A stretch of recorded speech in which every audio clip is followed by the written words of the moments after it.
وعلى آله وأصحابه ومن والاه وأشهد أن لا إله إلا الله وحده لا شريك له وأشهد أن محمدا عبده ورسوله اللهم صل وسلم وبارك على نبينا محمد وعلى آله وأصحابه وبعد. Pada malam hari ini kembali kita akan membahas seputar masail atau permasalahan-permasalahan dakwiyah yang terjadi di zaman kita hidup ini. Manfaat pembahasan seperti ini antara lain adalah kita bisa mengenal kondisi dakwah dan para pelaku dakwah di zaman kita hidup. Dengannya kita bisa mengetahui siapa al-mustaqimin ala tariqah dan siapa al-munharifina anha, siapa orang-orang yang tetap istiqamah di atas manhaj dan tariqat ahli sunnah, dan siapa di antara mereka yang telah menyimpang darinya. Hal ini adalah salah satu amalan yang dicontohkan oleh salaf, mengenali kondisi zaman dia hidup, sehingga apa yang dia pelajari dari ilmu Alkitab wa ilmu sunnah, dia bisa mengetahui bagaimana cara penerapannya. Dengan itu atau dengan kata lain, tidaklah ilmu yang dia pelajari dari Al-Quran was sunnah dan syiar salafil ummah itu hanya sebatas teori yang dia pelajari, dia baca, dia hafal, dia tulis, namun dia tidak mengerti bagaimana mengamalkannya. Maka sangat penting kita mengenali kondisi ini di bawah bimbingan tentunya para ulama sunnah. Ikhwani fiddin, azani Allah wa iyyakum. Dari pembahasan semisal ini kita bisa mengambil manfaat pula bahwa apa yang telah diwasiatkan oleh salafun salihun terkait kewajiban menjauhi ahlul bid'ah, untuk tidak duduk bersama mereka atau mendengar ucapan-ucapan mereka dan membaca buku-buku karya-karya mereka. Ternyata kita mendapatinya itu adalah wasiat yang benar-benar berdiri di atas ilmu Al-Quran was sunnah dari satu sisi. Dari sisi lain, realita membuktikan bahwa apa yang mereka wasiatkan itu adalah benar. Bahwa barang siapa yang meninggalkan wasiat ini, tidak peduli dengannya, masih saja mau bergaul, duduk bersama dengan ahlul batil, mendengar dari mereka, mempersilahkan mereka berbicara di hadapannya, memberi kesempatan kepada mereka untuk menyampaikan syubhat-syubhatnya, ternyata itu adalah salah satu al-asbab al-kubra seorang jatuh pada al-inhiraf, penyimpangan manhaj dan akidah. Sejarah telah sering kita dengar fulan bagaimana bergaul dengan ahlul bid'ah yang tadinya di atas sunnah kemudian menyimpang. Yang satu lagi juga demikian, bagaimana dia sempat bergaul dengan Mu'tazilah, akhirnya dia hanyut di dalam kubangan syubhat Al-Mu'tazilah, sehingga dia menjadi seorang yang Mu'tazili. Namun ternyata itu bukan sebuah kisah belaka yang tidak ada ibrah padanya. Ternyata di zaman kita hidup ini tidak sedikit orang-orang yang dahulu di awal sayrihi, di permulaan perjalanan dia dalam manhaj salafi dan dakwah salafiyah ini, berada di atas al-manhaj salim, di atas manhaj yang kokoh. Kemudian bersama waktu, ketika dia mengabaikan prinsip salaf dalam menyikapi ahlul batil dan meninggalkan pergaulan dengan mereka, sudah diabaikan, maka ternyata beberapa pihak yang dahulu kita melihatnya sebagai seorang yang Masya Allah memiliki kemampuan ilmiah, ternyata sekarang telah menyimpang. Maka dari itu, ini sebagai nasihat buat saya pribadi. Hal ini saya sampaikan untuk saya bisa mengambil pelajaran, dan semoga Allah membantu saya untuk bisa mengambil pelajaran dari ini semua. Dan yang kedua, untuk antum talabatul ilm, manfaat juga pembahasan seperti ini sebagai pembekalan buat kita dan antum semuanya, yang insya Allah ke depan antum akan menjadi duat, menebarkan sunnah dan tauhid. Ketika kita tidak mengetahui, tidak memiliki informasi tentang hal-hal yang seperti ini dan fatwa ulama sunnah tentangnya, dikhawatirkan kita pun akan terseret pada penyimpangan.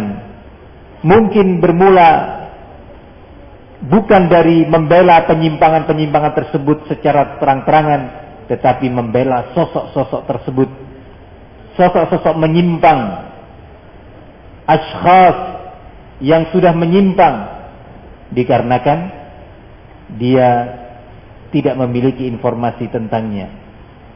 Ketika temannya yang lain memiliki informasi, keburu syaitan mendahului dia untuk menanamkan penyakit hasad terhadap temannya. Kenapa dia tahu, saya tidak tahu? Kenapa dia memiliki informasi ini, saya tidak? Kemudian mencoba menentang informasi temannya, atau melakukan lamz, semacam peremehan terhadap permasalahan tersebut dengan mengatakan, menyikapi teman-temannya yang memberikan informasi kepada saudara-saudaranya, kepada tulabnya, pembahasan manhaj terus. Yang penting itu bagaimana kita mengenal usul, mengenal lughatul Arabiyah, hadis, masail fiqhiyah tentang tauhid. Lamz. Dari waktu ke waktu pembahasannya tentang manhaj dan manhaj. Atau dengan kata lain, haula ashabul manhaj. Nah, wal'iyadu billah. Berlanjut langkah demi langkah khutuwatis syaitan, sampai akhirnya dia pun membela tanpa dia rasa kemungkaran dan kebatilan yang ada pada sosok, pada syakhsiyah yang dia bela tadi. Ya ma'syara talabatil ilm, waspadai khutuwatis syaitan. Nah, karena khutuwatis syaitan itu datang tanpa disangka dan tanpa dirasa. Di antara yang mendorong saya untuk berbicara seperti ini di kesempatan-kesempatan tertentu, yang walhamdulillah durus di ma'had kita juga ada ihtimam terhadap masail usuliyah, usul tafsir, usul fiqh, usul hadis, qawaid fiqhiyah, durus dalam bidang fikih, durus dalam bidang akidah, dalam bidang tauhid, dalam bidang lughah, dalam bidang tafsir, dalam bidang mustalah al-hadis, qiraatul Quran wa hifdzul Quran. Walhamdulillah, yang kita berharap Allah jadikan itu sebagai ilmu yang dapat mencegah kita dari kemungkaran, ilmu yang bermanfaat, menguak, membuka tabir syubhat, serta mencegah kita dari mengikuti kungkungan syahwat. Amin Allahumma amin. Dan semoga amalan talabul ilmi yang kita lakukan ini termasuk al-hasanat al-mudhibah lis-sayyi'at. Hasanat yang dapat menghilangkan dan menghapuskan dosa-dosa kita. Ikhwani fid din, azani Allah wa iyyakum. Ketika saya sempat berbincang dengan salah satu kawan kita, dulu mungkin duduk bersama kita, yang sempat saya ceritakan, sempat saya sampaikan, yang itu membuat saya sedih. Saya bersama dengan salah seorang ustaz di antara al-asatidz al-afadil, berkunjung ke negeri Yaman, ke salah satu ma'had yang ada di sana. Kita sempat duduk dan terjadi perbincangan dengan salah satu talib. Sampai perbincangan pada waktu itu menyentuh nama salah satu ahlul batil di masa ini, yaitu Ali bin Hasan al-Halabi. Kurang lebih hampir 2 tahun yang lalu, di saat itu saya sampaikan tentang siapa Ali al-Halabi ini.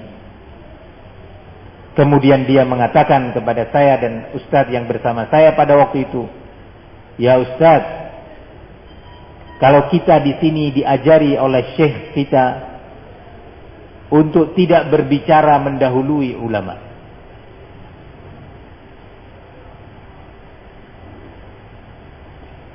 Termasuk tentang Ali al-Halabi ini. Nggak ada ulama yang berbicara. Kita di sini diajari untuk tidak berbicara mendahului para ulama." Masya Allah. Tentunya kalau seandainya dia ucapkan itu dengan kalimat yang lebih beradab, dengan mengatakan, "Afwan ya Ustaz, hal ini sangat penting. Apa bisa misalkan saya mendapatkan referensi literatur, aqwal ulama, fatwa ulama tentang hal ini?" Itu adalah kalam muta'addib, talibul ilm mutawadhi'. Nah, bukan dengan seperti ungkapan yang kita dengarkan tadi. Maka ana bersama ustadz yang di sebelah ini sempat terdiam memikirkan bagaimana mengarahkan saudara kita ini. Dengan terpaksa beberapa ucapan yang mungkin pahit dirasa, tetapi ana berharap itu adalah obat buatnya sebagai bentuk kasih sayang saya untuknya. Saya katakan, barakallahu fiik, al-asatidzah yang di Indonesia itu juga mereka adalah murid-murid ulama. Hadza al-ustaz, ana sebutkan al-ustaz Qamar, al-ustaz Usama, al-ustaz Ruwaifi, dan yang bersamanya dahulu belajar di Madinah kepada ulama kibar. Supaya saya tekankan kalimat kibar, supaya dia sadar bahwa tempat dia belajar tidak sekibar itu. Supaya dia sadar. Semoga dia memahami kalimat yang saya ucapkan. Ulama kibar. Maka ustaz-ustaz kita tadi yang saya sebutkan itu adalah murid Syekh Rabi. Nggak ada yang semisal itu sekarang. Murid Syekh Abdul Muhsin Al-Abbad. Murid Syekh Ubaid Al-Jabiri. Dan masyayikh yang lainnya. Pernah belajar menghadiri halaqat Syekh Ahmad bin Yahya Najmi, guru Syekh Rabi. Ini ustaz-ustaz kita yang di Indonesia. Dan mereka semua mendapatkan nasihat, bimbingan dari ulama kibar tadi untuk tidak berbicara mendahului ulama. Begitu juga ustaz-ustaz kita yang dahulu belajar di Yaman, murid daripada Syekh Muqbil. Dan semua masyayikh yang ada di Yaman sekarang murid daripada Syekh Muqbil. Al-Ustaz Abdurrahman Abu Usama, Ustaz Abdurrahman Lombok, Al-Ustaz Abu Ubaidah Syafruddin, Al-Ustaz Fauzan, dan yang lainnya asatidzah yang tidak bisa saya sebutkan itu murid daripada Syekh Muqbil. Dan Syekh dahulu menasehati kita semuanya untuk tidak berbicara mendahului ulama. Barakallahu fiik. Ini yang pertama. Yang kedua, tentang permasalahan ini yang saya sebutkan tadi, ulama telah berbicara. Ulama telah menyebutkan, telah berfatwa tentang Ali Al-Halabi. Oh iya Ustaz. Barakallahu fiik. Kalau seandainya antum bertanya sejak awal itu lebih baik. Telah berbicara tentangnya Syekh Ahmad bin Yahya Najmi, dan beliau telah wafat. Telah berbicara tentangnya Syekh Ubaid Al-Jabiri. Telah berbicara tentangnya Syekh Shalih Al-Fauzan. Telah berbicara tentangnya Syekh Rabi' bin Hadi wa Syekh Muhammad bin Hadi dan masyayikh yang lainnya. Saya menghargai semangat ikhwan kita yang belajar di Yaman. Semoga Allah menjadikan mereka du'atan bal ulama.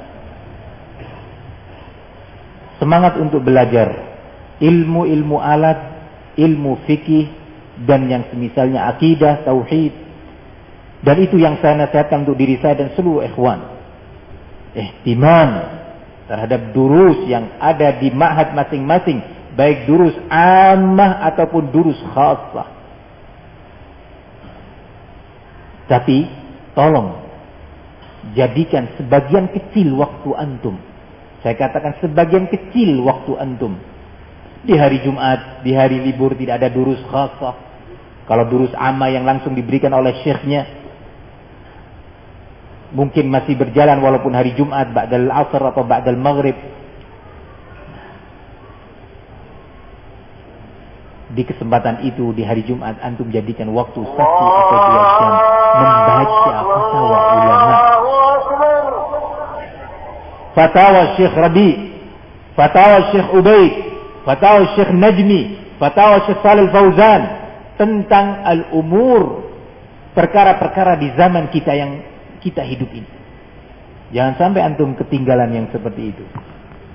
Apa manfaatnya antum belajar fikih hingga mendalam, usul tafsir hingga mendalam, usul fikih hingga mendalam, al-lughah wal hadis, tetapi antum tidak tahu tentang kondisi zaman antum, manil mustaqimin wa manil munharifin? Maka sangat dikhawatirkan antum bukannya bisa memberi manfaat kepada orang, kepada umat, kepada salafiyin, justru antum memberi darar terhadap salafiyin tanpa antum rasa.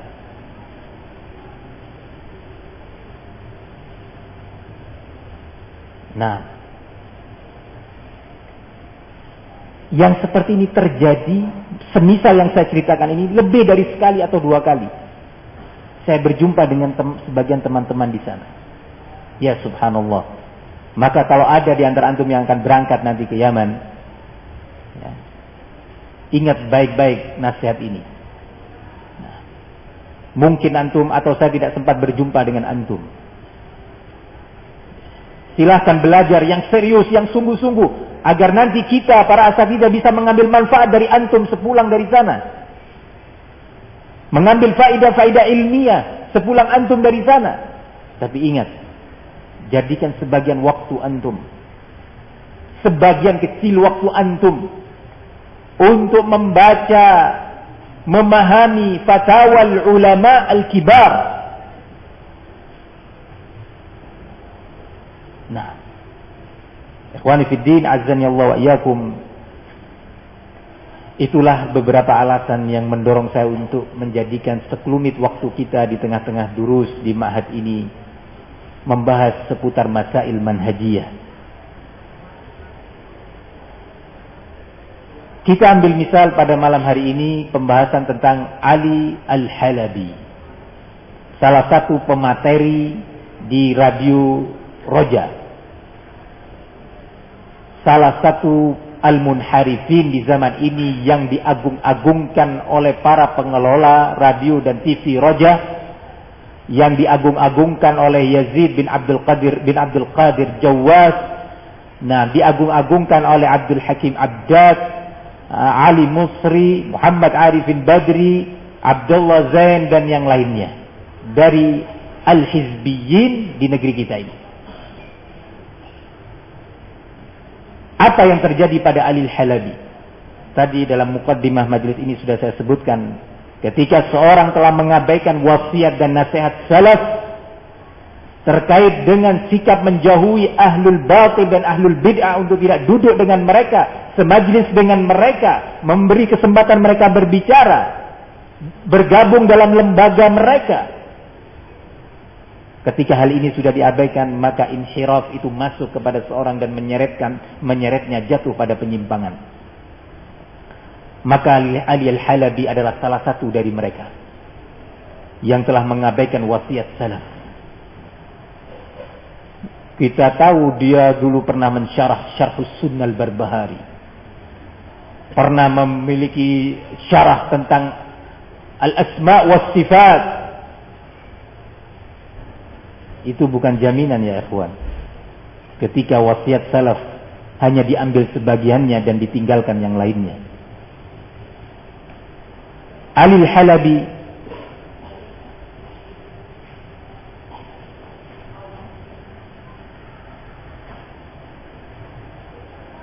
dalam salah satu penyimpangannya adalah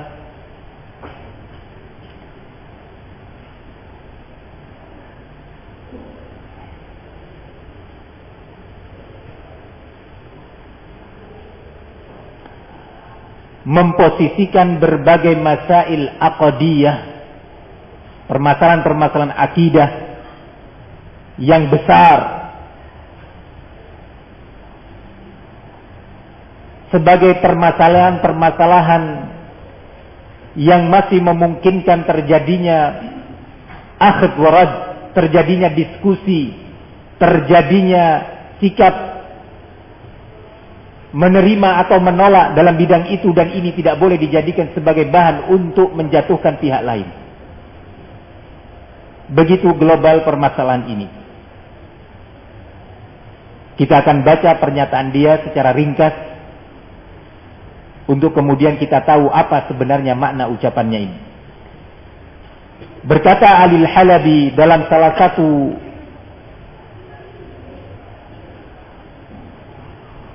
ucapannya yang diberi judul As-Salafiyah Hiyal Wasat Asy-Syar'i Al-Mubadu Lit-Tatarruf pada tahun 2010, bulan Februari 2010, bahwa As-Salafiyah itu adalah sikap tengah yang syar'i yang sangat berlawanan dengan sikap ekstrim. Nah, luar biasa. Judul yang nampak menarik sekali. Apa yang dia ucapkan? Dia mengatakan, wa qabla ar-raddi ala tilkumud da'wa al-batila wa daf'an li ikhtilafil mafahim uqarrir. Sebelum saya membantah berbagai klaim yang batil itu tadi, ini pembahasan sebelumnya, dan dalam rangka untuk menepis adanya pencampur adukan pemahaman di dalam memahami urusan-urusan dakwah, uqarrir, maka saya menetapkan annal masail al-fiqhiyah awil aqadiyah allati yaduru al-khilafu fiha baina as-salafiyah wa mukhalifiha, bahwasanya berbagai permasalahan fikih atau berbagai permasalahan akidah, perhatikan baik-baik, yang telah terjadi khilaf padanya antara siapa? As-Salafiyah dan pihak-pihak yang menyelisihinya. Perbedaan, perselisihan yang terjadi antara Salafiyin dengan pihak-pihak yang menyelisihi As-Salafiyin atau Salafiyah ini tadi. Siapa yang menyelisihi Salafiyah dalam permasalahan akidah?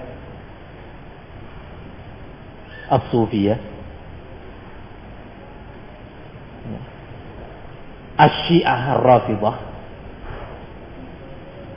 Al-Batiniyah, Al-Qadariyah, Al-Mu'tazilah, Al-Jahmiyah, Al-Khawarij.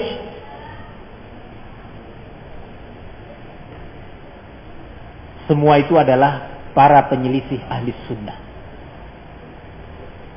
Nah, ana ulangi ucapannya supaya antum bisa paham dengan lebih baik. Uqarrir, maka saya menetapkan Bukan salah ucap ya. Karena dia sudah mengatakan uqarrir. Saya tegaskan. Saya tetapkan. Annal masail fiqhiyah awil aqadiyah, bahwasanya berbagai permasalahan fikih atau permasalahan-permasalahan akidah yang telah terjadi khilaf tentangnya antara salafiyah wa mukhalifiha, dan orang-orang yang menyelisihi. Hanya di sini kembali kepada siapa? As-salafiyah. Nah, siapa yang menyelisih salafiyah? Pihak-pihak yang tadi saya sebutkan sebagiannya.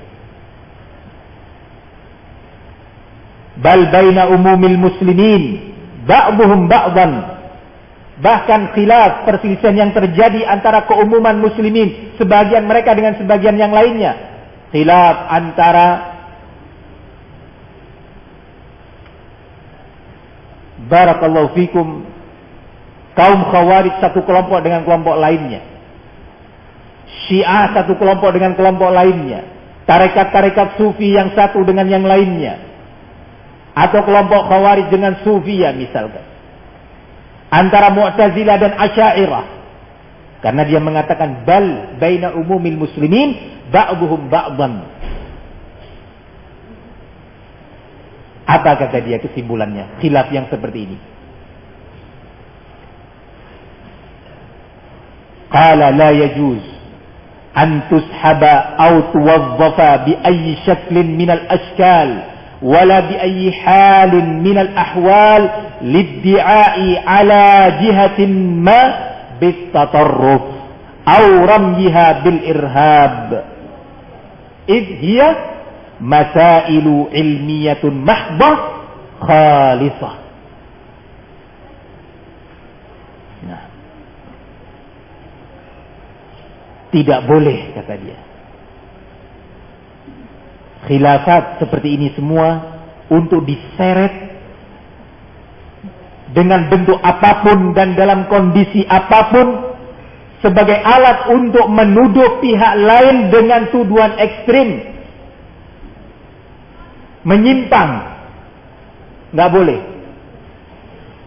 Ana ulangi, la yajuzu an tushaba أو توظف بأي شكل من الأشكال ولا بأي حال من الأحوال لادعاء على جهة ما بالتطرف أو رميها بالإرهاب إذ هي مسائل علمية محضة خالصة. Tidak boleh untuk perkara ini, khilaf yang terjadi ini semua diseret, ditarik dengan bentuk apapun, dengan kondisi apapun sebagai bahan tuduhan kepada pihak tertentu dengan tuduhan ekstrim atau menyimpang. Nah, barakallahu fikum. Mungkin sebagian yang berta'assub kepadanya itu mungkin yang dimaksud yang titik tekannya masalah fikih, Ustaz.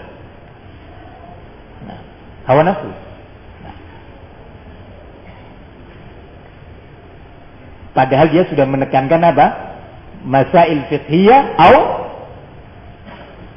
al-masail fiqhiyah wal aqdiyah. Mari kita lanjutkan ucapannya. Apa yang dikatakan oleh Al-Halabi, yang salah satu tulisannya apa? At-Ta'liqat al-Athariyah ala al-Manzumat al-Baiquniyah. Anda nasihatkan jangan dibaca sudah. Ya, jangan dibaca. Karena membaca buku ahlul bid'ah akan yurisul ihtiram, akan memunculkan sikap ihtiram kepada dia. Jangan ada di ma'had kita bukunya Ali Hasan Al-Halabi, pengumuman. Ya. Nanti antum akan tahu lebih jauh kesesatan dia. Qala, lanjutan dari ucapannya. Kama yuqal bil misal yattabihu al-maqal. Kata Ali Al-Halabi, kamithli, dia mempermisalkan seperti permasalahan masail isbat أسماء الله الحسنى وصفات العلى على الوجه اللائق بجلال الله تعالى وقضايا الاستغاثة والتوسل بغير الله سبحانه مضادة لألوهيته ووحدانيته والغلو في جناب سيدنا المصطفى رسول الله صلى الله عليه وسلم. فهذه مسائل كانت وما تزال موضع أخذ ورد بين عامة علماء أهل القبلة على اختلاف فرقها ومذاهبها. Seperti apa? Permasalahan yang gak boleh diseret, dijadikan sebagai bahan untuk mengecam yang lainnya, menuduh yang lainnya dengan tuduhan menyimpang, bahwa fulan telah menyimpang, fulan telah ekstrim, fulan sesat. Ya. Misalnya, kata dia, kata Al-Halabi, permasalahan isbat asma'illahi al-husna wa sifatihil ula. Masya Allah. Dalam permasalahan ini Ahlus Sunnah berselisih dengan siapa? Siapa yang menyelisih Ahlus Sunnah? Siapa mukhalifi as-salafiyah? Siapa yang menyelisih salafiyah dalam bab ini? Al-Asy'ariyah, Al-Maturidiyah, Al-Jahmiyah, Al-Mu'tazilah. Al-Mu'tazilah mengatakan laisa lillahi sifatun. Al-Jahmiyah menyatakan laisa lillahi asma'un wala sifatun. Ini masalah aqdiyah.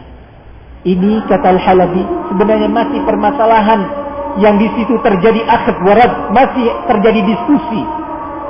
Hakada masih terjadi diskusi atau permasalahan yang sudah mahsum, permasalahan yang sudah selesai bahwasanya Jahmiyah man i'taqada bi aqidatil Jahmiyah bi anna al-Qur'ana makhluq laisa kalam Allah fa huwa kafirun. Ada khilaf, ada akhd warad baina ulama ahli sunnah. Ya Al-Halabi, mana syarah antum terhadap syarh sunnah al-Barbahari? Yang di sana disebutkan masail aqdiyah, bahkan masail fiqhiyah pada asalnya, tapi menjadi salah satu alamat khilaf antara ahli sunnah dengan sebagian ahlul bid'ah, dimasukkan oleh Al-Barbahari dalam buku akidahnya tersebut yang diberi judul dengan Syarhus Sunnah. Aina kalamuka ya Al-Halabi? Nah, barakallahu fikum ya ikhwan. Khilaf kita dengan Mu'tazilah yang menafikan ulu Allah, bahwasanya Allah itu mustawin ala arsyihi, beristiwa di atas arsy-Nya. Ini adalah masalah yang masih memungkinkan akhd warad, diskusi, dan tidak boleh dijadikan bahan untuk menuduh pihak lain menyimpang atau sesat atau ekstrim. Hakadha ya Al-Halabi. Khilaf kita dengan Sufiyah yang antum sebutkan di sini, masalah istighasa dan hulunya kaum Sufi terhadap Rasul yang mengatakan bahwa Rasulullah ya'lamul ghaib wa yashfil marda, menyembuhkan orang-orang sakit, bahwasanya Rasulullah SAW itu memiliki ilmu Allah, bahwasanya Rasul ini dan itu. Ini adalah masail yang tidak boleh bagi kita untuk menyeretnya sebagai alasan untuk menuduh pihak lain dalam hal ini as-Sufiyah adalah pihak yang menyimpang, pihak yang ekstrim. Hakadha Al-Halabi.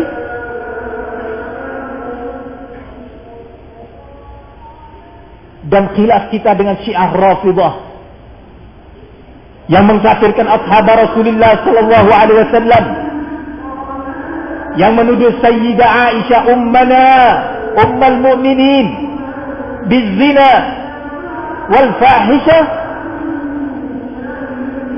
Ini juga bukan, masih adalah permasalahan akhd warad. Nah, ya ikhwan, barakallahu fikum. Dan khilaf kita dengan Khawarij, khilaf kita dengan Khawarij dalam permasalahan iman dan sikap terhadap wulatil umur. Khilaf kita dengan kilabun nar adalah masail yang antum katakan di sini. la yajuzu an tushab wa tuwaddaf bi ayyi shaklin min al-ashkal wa bi ayyi halin min al-ahwal liddi'ai ala jihatin ma. Dia enggak sebutkan apa itu jihatin ma, mubham. Hadha alimul lisan, hadha ar-rajul alimul lisan ya ikhwan, intabihu intabihu, barakallahu fikum.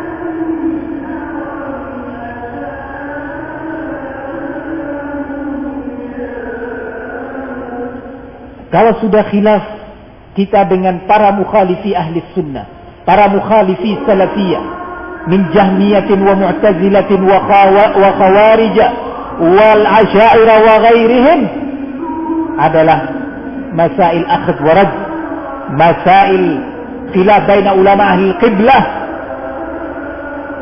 yang tidak boleh kita dengannya menuduh pihak lain dengan tuduhan-tuduhan kesesatan, penyimpangan, ekstremitas dan semisalnya. Lalu dengan siapa kita boleh mengatakan itu? Ikhwani fid din, azzani Allah wa iyyakum, apa yang menyebabkan Alil Halabi seperti ini? Yang zahir urusan batin bainahu wa bainallah, yang zahir adalah tarkuhu li aslin min usul salafiyah wa huwa mukhalatatu ahli al-bid'ah wal ahwa.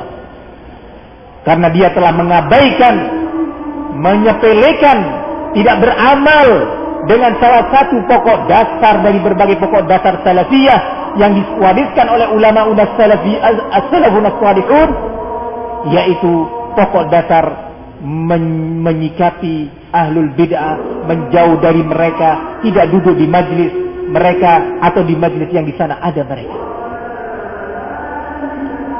Ikhwani fid din, azani Allah wa iyyakum, ini suatu hal yang penting untuk diketahui oleh tullabul ilm, dikuasai oleh talabatul ilm.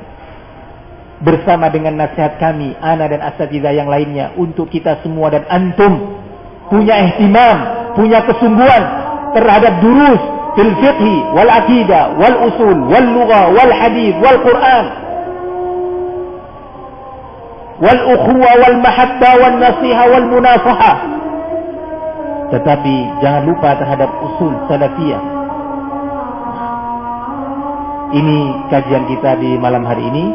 Insyaallah kita akan lanjutkan dalam kesempatan yang lainnya. Semoga Allah Subhanahu wa taala memberikan kepada semua kita, ana dan antum, as-sabat, dan Allah jauhkan dari kita semuanya, ana dan antum, al-fitan ma dhahara minha wa ma batan, al-kabira was-saghira. Semoga Allah Subhanahu wa taala menerima amalan kita, amin. Allahumma amin. Wa sallallahu wa sallam wa barak ala nabiyyina Muhammad wa ala alihi wa sahbihi wa sallam, walhamdulillahi rabbil alamin.